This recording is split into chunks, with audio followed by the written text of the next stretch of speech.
Pai, é nesses instantes em que nós elegemos para nos recolher ao íntimo de cada um de nós, a fim de refletirmos as nossas aflições e nos contextos da vida em que vivemos, nós nos lembramos das palavras de Jesus. O reino dos céus está dentro de cada um de vós. Não vem de modo a poder ser observado, ei-lo lá ou ei-lo aqui. E é no sentimento deste reino dos céus dentro de nós, é que nesses instantes nós nos dirigimos à vossa presença para rogar, no acréscimo da tua infinita misericórdia, a bênção. A bênção ao nosso mundo íntimo, para que possamos ter a paz, a serenidade e a força necessárias para nós voltarmos ao mundo e vencermos as provas e as expiações às quais nós fomos chamados a viver. Abençoa-nos, Pai, e que assim seja. Senhoras e senhores, muito boa noite a todos e todas. Sejam todos muito bem-vindos a este sábado à noite no Maria de Nazaré. É uma alegria muito grande estar aqui mais uma vez para refletirmos acerca das passagens do Evangelho de Jesus à luz da doutrina dos Espíritos. Se nós formos considerar o Novo Testamento, mais particularmente os 4 evangelhos de João, Marcos, Mateus e Lucas, e tomarmos os seus conteúdos, nós poderemos dividi-los em basicamente 5 objetos de estudo, ou 5 temas didaticamente propostos. Primeiro são os atos comuns da vida do Cristo. Em segundo, os milagres. Em terceiro, as predições dos evangelhos. Em quarto, as palavras que serviram para fundamentar os dogmas da igreja. E em quinto, o ensino moral. E se as 4 primeiras foram e ainda são objeto de discussões e de disputas, o quinto objeto, o ensino moral, ainda permanece inatacável. Não há quem não admire o ensino moral ou a filosofia do Evangelho de Jesus no seu ponto de vista prático. Não há, sendo materialista ou espiritualista, quem não considere os ensinos morais de Jesus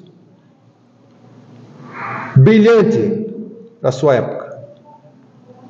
E o fato é que o ensino moral de Jesus versa sobre um conceito, que é o conceito de reino dos céus.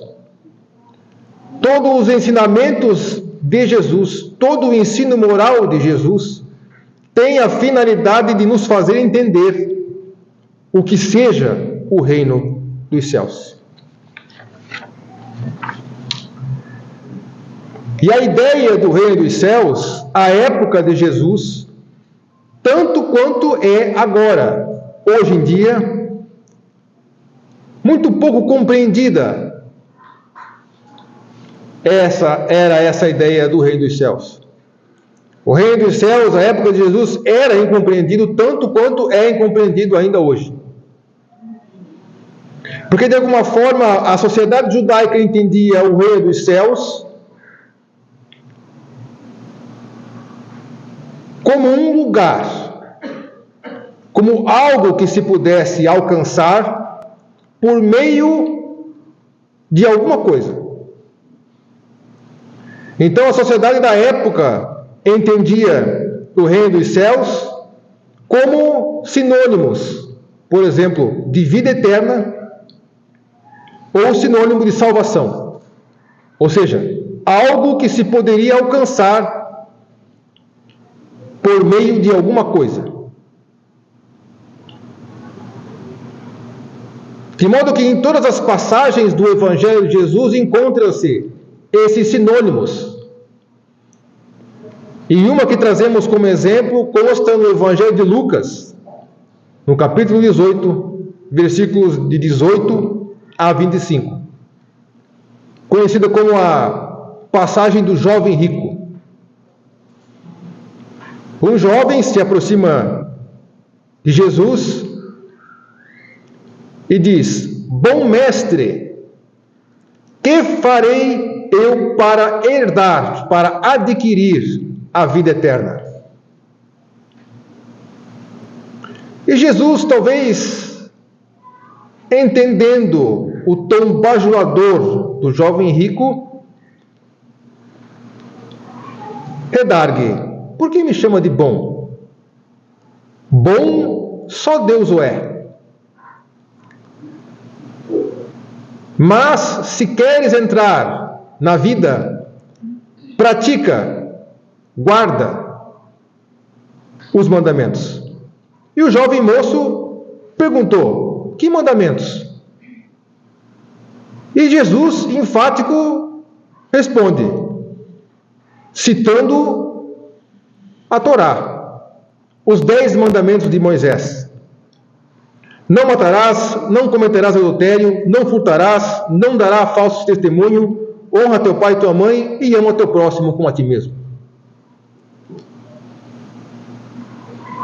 E o jovem, muito seguro de si, volta a Jesus e disse: tenho guardado todos esses mandamentos desde a minha juventude, como ele era jovem desde sempre. O que ainda me falta? E Jesus, talvez olhando mais profundo da alma daquele jovem, responde ao jovem: se queres ser perfeito, vai, vende tudo o que tem, dá aos pobres e terás um tesouro no céu. Depois vem e me segue. E o jovem, talvez perplexo por ter ouvido sobre a autoridade moral de Jesus, o que realmente ele deveria fazer para alcançar o que ele queria, entristeceu-se. E consta no Evangelho de Lucas que, triste, se retirava, porque era dono de muitos bens e de muitos haveres.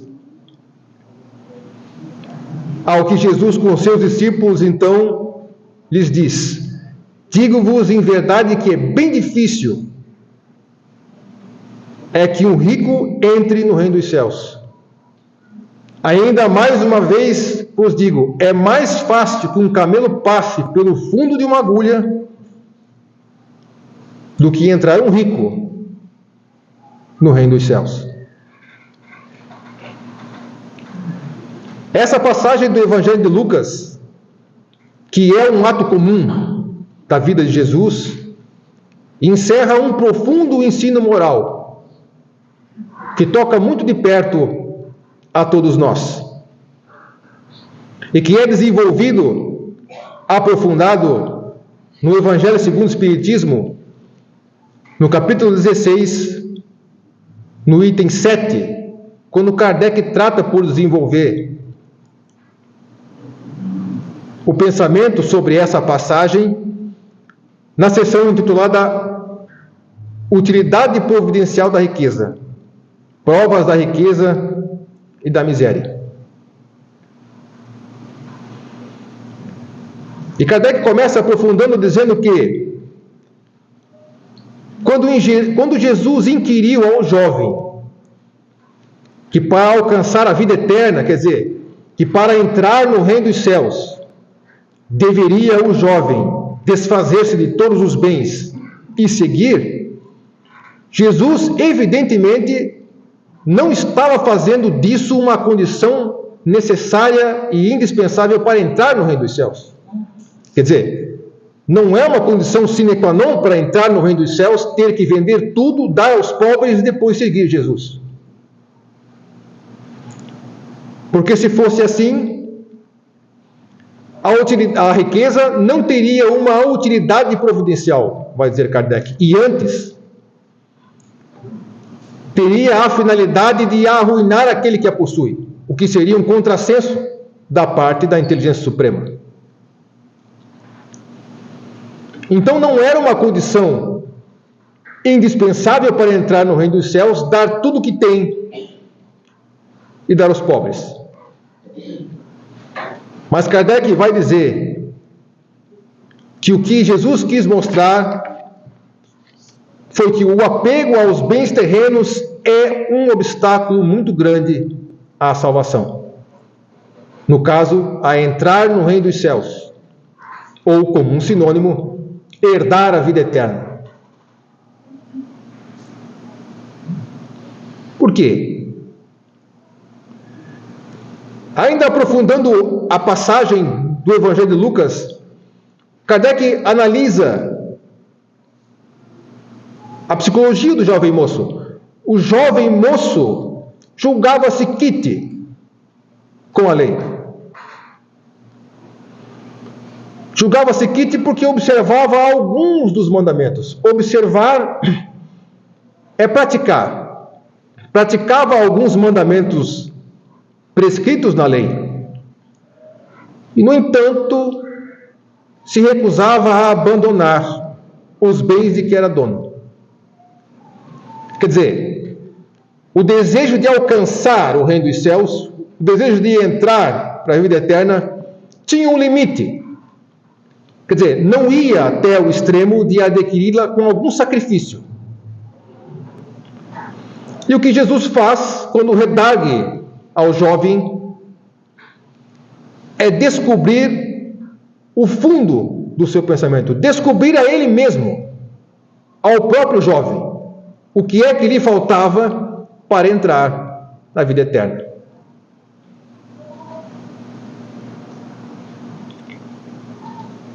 Veja, o jovem podia ser ele perfeitamente um homem honesto na opinião do mundo.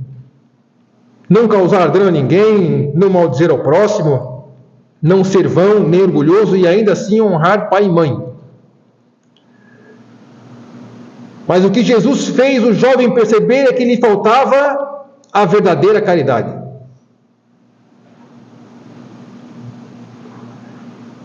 A caridade é tratada no Espiritismo de uma maneira muito particular, na pergunta do número 886 do Livro dos Espíritos. Quando Kardec pergunta qual é o sentido da caridade tal qual entendia Jesus.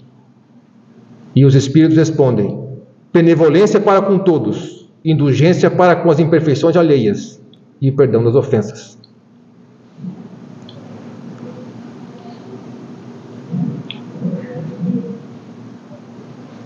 Então o jovem podia ser alguém considerado na sociedade uma boa pessoa, mas faltava-lhe no coração esses três sentimentos, que juntos formam a caridade. Não sei se perceberam, mas o que se coloca aqui é a diferença entre o bem e a virtude. O que seja uma ação no bem, o que seja uma boa ação e o que seja uma ação virtuosa. O que é diferente? Não é fácil distinguir e definir o que sejam as virtudes. As virtudes são um objeto de estudo do âmbito da filosofia. Mas as virtudes podem ser definidas como essa qualidade da alma que conjuga a razão na busca do que é justo, o sentimento na busca do que é o belo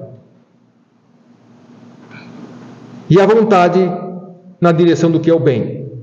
com a finalidade da felicidade. Vou repetir.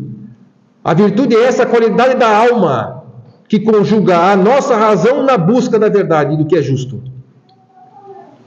Conjuga os nossos sentimentos na busca do que é o belo. E conjuga a nossa vontade na direção do que é o bem.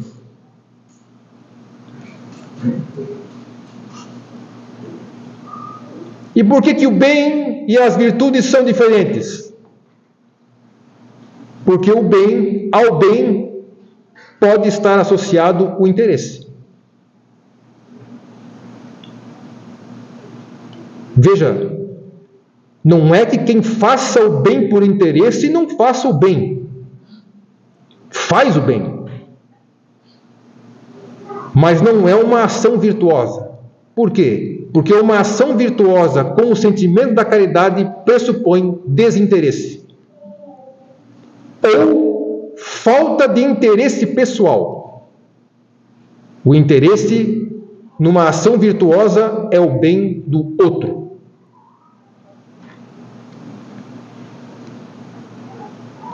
Ao que concluímos que toda ação virtuosa é uma ação no bem, mas nem toda ação no bem é uma ação virtuosa, por conta do interesse. Que é o que Jesus revelou ao jovem moço quando ele foi lhe perguntar sobre a vida eterna. Por quê? Porque a busca ao reino dos céus tinha um limite. E o limite ia até o apego aos muitos bens que possuía. Então nós temos essa dimensão do jovem moço dentro de nós. Nós, de alguma forma, somos como o jovem moço. Nós queremos, nós buscamos o reino dos céus, mas tem limites. Muitos de nós chegam ao atendimento fraterno se queixando. Eu queria ser menos nervoso, eu queria ser mais paciente, eu queria ser mais calmo, eu queria ser mais bondoso. O nosso interesse. Mas a gente não abre mão de ser quem é. A gente não abre mão de agir da forma como age e assim, quer dizer, agir de forma paciente, agir de forma nervosa, agir de forma ansiosa. A gente não abre mão.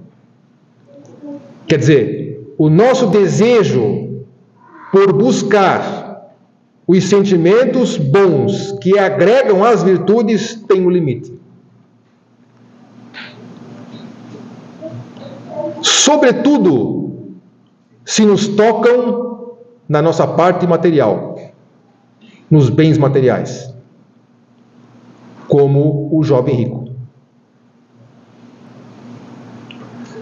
Veja que Jesus disse que não é impossível o rico entrar no reino dos céus. Não é impossível. Mas ele disse que é bem difícil. Por quê? Porque do ponto de vista do espírito imortal que nós somos, os espíritos escolhem as provas e as expiações que vão viver antes de encarnar. Escolhem o gênero das provas. De maneira que a riqueza ou a miséria é um gênero de prova que o espírito escolhe. E vai dizer Kardec, endossado pelos espíritos, que esse gênero de prova, que é a da riqueza, é muito mais arriscada e mesmo muito mais perigosa para a alma do que a prova da pobreza. Deixa eu ver se eu entendi. Quer dizer que eu escolho se venho rico ou se venho pobre, é isso? É. Tem algum problema aí. Me disseram isso só agora. E eu queria refazer a minha escolha. Queria. Mas é porque a gente está aqui, vivendo as dificuldades da prova da miséria. O que a gente não cogita é que as dificuldades morais, não materiais, evidentemente, as dificuldades morais da prova da riqueza são muito maiores do que a prova da miséria. Porque dizem os Espíritos que a prova da miséria e da pobreza testa-nos a paciência e a resignação. As provas da riqueza testam todas as paixões. Todas. Por isso que Kardec e os Espíritos dizem que é perigosa. Por quê? É perigosa pelos arrastamentos ao qual dá causa, quer dizer, aquele que possui se vê de alguma forma arrastado a ações que ele mesmo, pela força do seu livre-arbítrio, vai ter que resistir, pelas tentações que a riqueza gera e pela fascinação que exerce, mesmo àqueles que conseguem sair da pobreza à riqueza. Fascinação. Vai dizer Kardec que a fascinação é tão grande a ponto de esquecer totalmente as suas origens. Isso dá para ver nas nossas próprias ações. Porque a gente pode alegar, não, mas eu não sou rico. Aliás, coisa curiosa, né? É muito difícil. Eu nunca encontrei um rico dizendo que é rico. Mas isso encontra isso nos nossos momentos de ostentação, nos nossos momentos de riqueza. O que a gente diz? Se fui pobre, não me lembro. Né? Então, num tom um pouco jocoso, de brincadeira, ele diz, se fui pobre, não me lembro. Isso tem uma grande verdade. O problema é que a gente vive momentos de ostentação e riqueza. A pessoa que é possuidora de muitos bens, de alguma forma, introjetou isso na alma. E o que a gente faz quando possui muitos bens?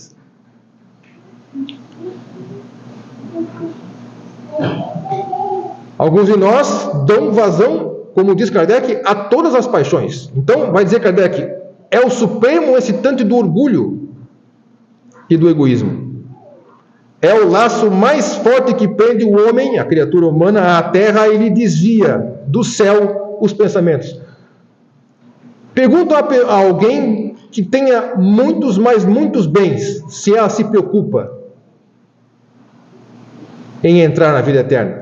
Se ela se preocupa com o reino dos céus, se ela se preocupa, né, com a espiritualidade, com a moralidade. Por quê? Pela força que os bens exercem, ela se vê fortemente com o pensamento para viver no agora. E ela é capaz de dizer, né, como a gente mesmo diz nos nossos momentos de ostentação, quando a gente, né, vive os nossos momentos de rico. Temos que viver porque, afinal de contas, não vamos levar nada daqui mesmo. Mas do ponto de vista da eternidade, da imortalidade da alma e do espiritismo, isso não é bem verdade. Afinal de contas, a vida tem um fim. E o espiritismo prova que a alma é imortal. Sendo assim, o que ela leva? Há uma mensagem ainda no capítulo 16, Não servir a Deus é mamon, do Evangelho segundo o Espiritismo, na instrução dos Espíritos, uma mensagem do Espírito de Pascal, que é intitulada como A Verdadeira Propriedade. E Pascal começa com uma mensagem, uma frase muito profunda, dizendo que o homem, a criatura humana, só possui em plena propriedade aquilo que ele é dado levar deste mundo. Quer dizer, a gente só pode dizer o que é nosso, o que nos é próprio, aquilo que a gente pode levar deste mundo. E a gente já entendeu, nada material não leva. Vai dizer ainda, Pascal, o que a gente encontra aqui quando chega e quando sai, a gente só aproveita porque aqui permanece. Por que ele vai dizer isso? Porque forçado, porém, que é a abandonar tudo isso, não tem das suas riquezas a posse real. Quer dizer, tem só o usufruto. Por que forçado? Porque a morte, não sei se perceberam, chega para todos. E a morte força nós a sairmos do lugar onde nós estamos. Seja o berço de ouro, seja da prova da riqueza, seja da prova da pobreza. Então, o que a gente utilizou aqui foi como um usufruto, não é uma propriedade da alma. E aí vai considerar, numa pergunta muito profunda, Pascal faz, o que é que então que a gente possui? Responde Pascal, nada que é do uso do corpo, tudo que é do uso da alma. Mas o que é que a alma usa? Aqui, porque a vida é muito mais material do que espiritual, a vida material, talvez a gente use muito mais as coisas da matéria do que as coisas do espírito, mas no mundo dos espíritos, da onde nós viemos e para onde nós vamos retornar, o que nós usamos lá é a nossa inteligência, os conhecimentos e as qualidades morais, quer dizer, as virtudes.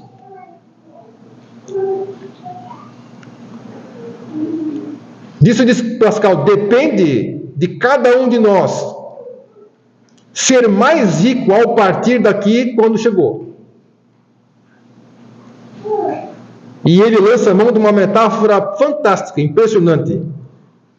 Diz, quando alguém vai a um país distante, constitui a sua bagagem com somente o necessário do que vai levar e usar nesse país distante. Diz Pascal, procedei do mesmo modo em relação à vida futura, aprovisionando-vos de tudo o que lá vos possa servir. E ele vai dizer, ao viajante que chega nesse lugar distante e precisa de um lugar para ficar, um bom alojamento é dado se o pode pagar. A outro que tem poucos recursos, toca a ele um menos agradável. E vai dizer, o mesmo acontece com a sua chegada no mundo dos espíritos. Depende dos seus haveres o lugar para onde vá. Só que os haveres lá não se pagam com ouro, vai dizer Pascal. Porque lá, no mundo dos espíritos, ninguém vai perguntar para nós, o que é que tinhas na terra? Que posição ocupavas? Que títulos tinha? Era doutor? Era médico? Advogado? Eras rico? Não vão perguntar. Agora, o que Pascal diz que vão nos perguntar é, o que trazes contigo? E não se avaliarão os bens, nem os títulos, mas a soma das virtudes que possua.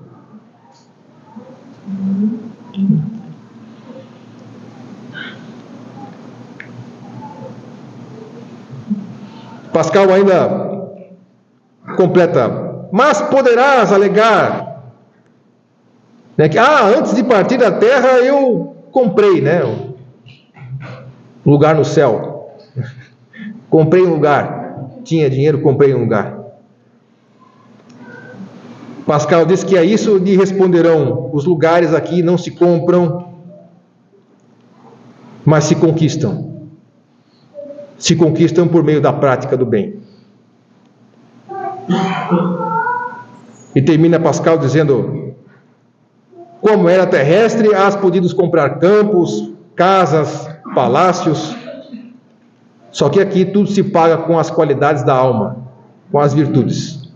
Provoca-nos ainda Pascal, és rico dessas qualidades? Seja bem-vindo e vai para um dos lugares de primeira categoria, onde te esperam todas as felicidades. És pobre delas? vai para uma das últimas, onde serás tratado de acordo com os teus haveres.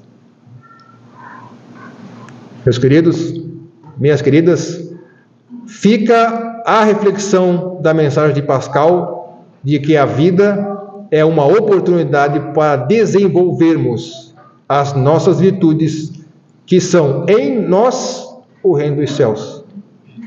Deus nos abençoe, que assim seja.